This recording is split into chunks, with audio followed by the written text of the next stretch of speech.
Direct current के विषय में पढ़ेंगे और एसी जितना पढ़ाना था कंप्लीट हो गया है। तो अब डीसी हम लोग पढ़ेंगे। आज डीसी में पढ़ेंगे। डीसी का मतलब होता है डायरेक्ट करंट। ये डायरेक्ट करंट जो है आपका, डायरेक्ट करंट बैटरी से मिलता है, सोलर सेल से मिलता है, और एसी को भी हम लोग डीसी में बदलते हैं।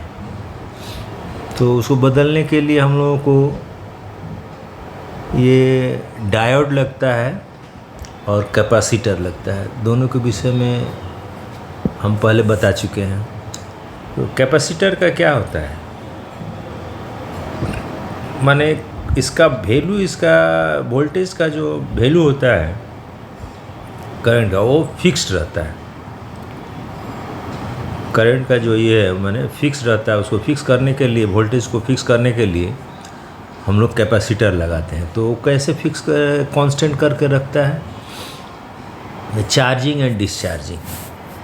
तो आज हम लोग कैपेसिटर का चार्जिंग और डिस्चार्जिंग पढ़ेंगे through resistor in DC circuit.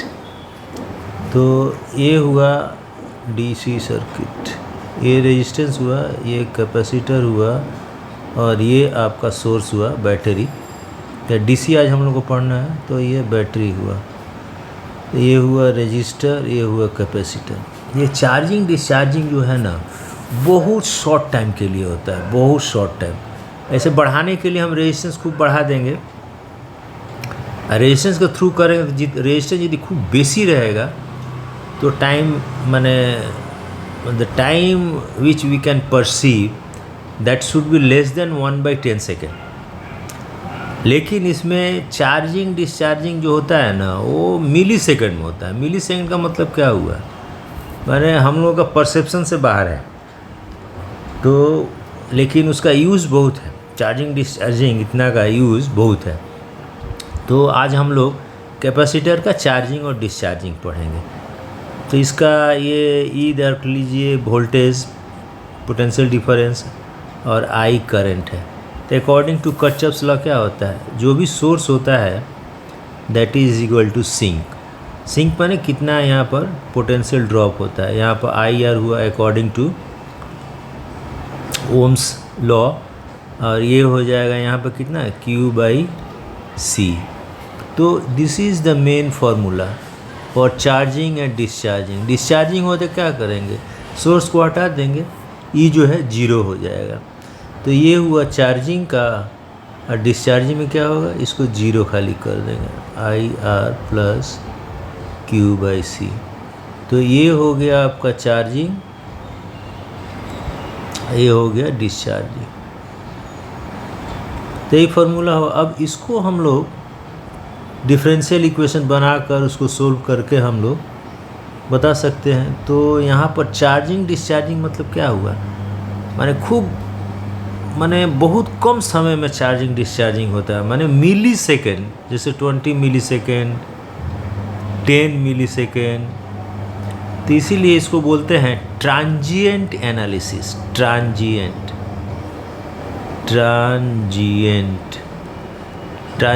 Analysis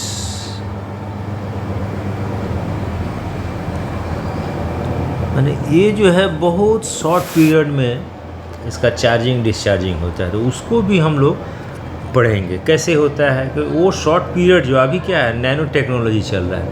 nano मतलब 10⁻⁹, माइक्रो में 10⁻⁶, माने उतना से भाग देने पर जो, वो भी हम लोग अभी उस नैनो टेक्नोलॉजी में पहुंच गए हैं। नैनो के बाद पिको वाला में पहुंच गए हैं, वो 10⁻12 सेकेंड। 1 सेकेंड का 10⁻12 मतलब 1 पर 12 को जीरो देकर उसको डिवाइड कीजिए। यहाँ 1 के 10 जीरो देने, एक सेकेंड को 10 से भाग देने से ही हम लोग नहीं परसीव कर पाते हैं। तो इतना हुआ। अब इसको देखिए, ये जो है ट्रांजिएंट, इसीलिए ट्रांजिएंट इसको हमेशा मन में रखिएगा, मैंने बहुत शॉर्ट पीरियड का। उस शॉर्ट पीरियड में ये जब स्विच ऑन किया जाता है तो उसी में वो आपका करंट थोड़ा सा ये भेजा, तुरंत वो फिर कांस्टेंट हो जाता है, लेकिन वही शॉर्ट पीरियड जो होता है ना 10 मिली सेकेंड या 5 मिली सेकेंड, उसी का हम लोग स्टडी करेंगे, ट्रांजिएंट पीरियड। तो E is equal to I R plus Q C. अब हम लोग को वेरिएशन देखना है, तो वेरिएशन देखने के लिए I को क्या करेंगे हम लोग, d q by d t, मैंने rate of change of charge. तो रेट ऑफ चेंज, तब यहाँ पर E लिख दीजिए minus is equal to I की जगह लिख दीजिए d q by d t r plus q by c. इधर लिखाइए तो d q by d t r is equal to E minus Q by c. तो ये हो गया आपका डिफरेंशियल इक्वेशन। अब इसको हमको सोल्व करना हो, तो सोल्व करने के लिए क्या करना होगा, डी क्यू बाई ये कर दीजिए e minus Q by C is equal to, उधर चला जाएगा तो ये 1 by r into d t हो जाएगा। अब इसको क्या करेंगे, अब इंटीग्रेट करेंगे, दोनों तरफ इंटीग्रेट करेंगे। तो इंटीग्रेट करने पे ये क्या हो जाएगा, ऊपर में हमको माइनस 1 बाई सी से मल्टीप्लाई करना होगा, तो ये इंटीग्रेशन एक फॉर्मेट में आ जाता है, ई माइनस क्यू बाई सी। तो इधर हम माइनस 1 बाई सी से मल्टीप्लाई किए, तो इधर भी माइनस 1 बाई सी से हमको मल्टीप्लाई करना होगा डी टी। तो ये फॉर्मेट क्या है, ये है आपका वही माने लॉग वाला फॉर्मेट हो जाता है। तो ये हो जाएगा, इसको इंटीग्रेट करेंगे तो log e minus Q by C is equal to minus T by C r plus k is the constant of integration. तो कांस्टेंट ऑफ इंटीग्रेशन को हम कैसे निकालते हैं, इनिशियल कंडीशन से। इनिशियल कंडीशन मतलब at time t is equal to 0 q is equal to 0। तो यहाँ पर t की जगह बैठाइए लॉग, ये 0 हो गया तो log e is equal to ये भी 0 हो जाए तो that is equal to k। तो k का वैल्यू कितना हो गया, लॉग e हो गया। अब k की जगह हमको लॉग e बैठाना है, तो log e minus Q by C is equal to minus T by C r plus log e। तो इधर क्या हो जाएगा, ये लॉग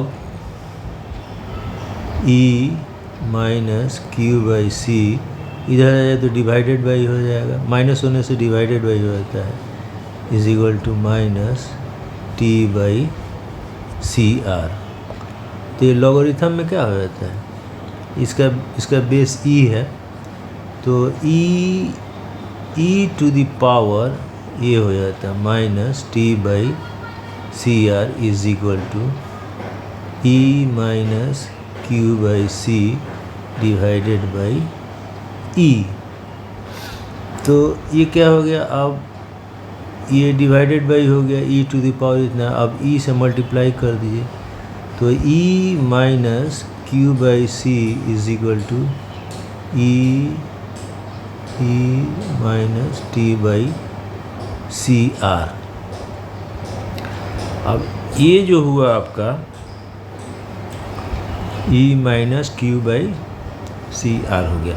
अब इसको q को उधर ले जाइए, तो q by C is equal to E minus E to power minus T by C R.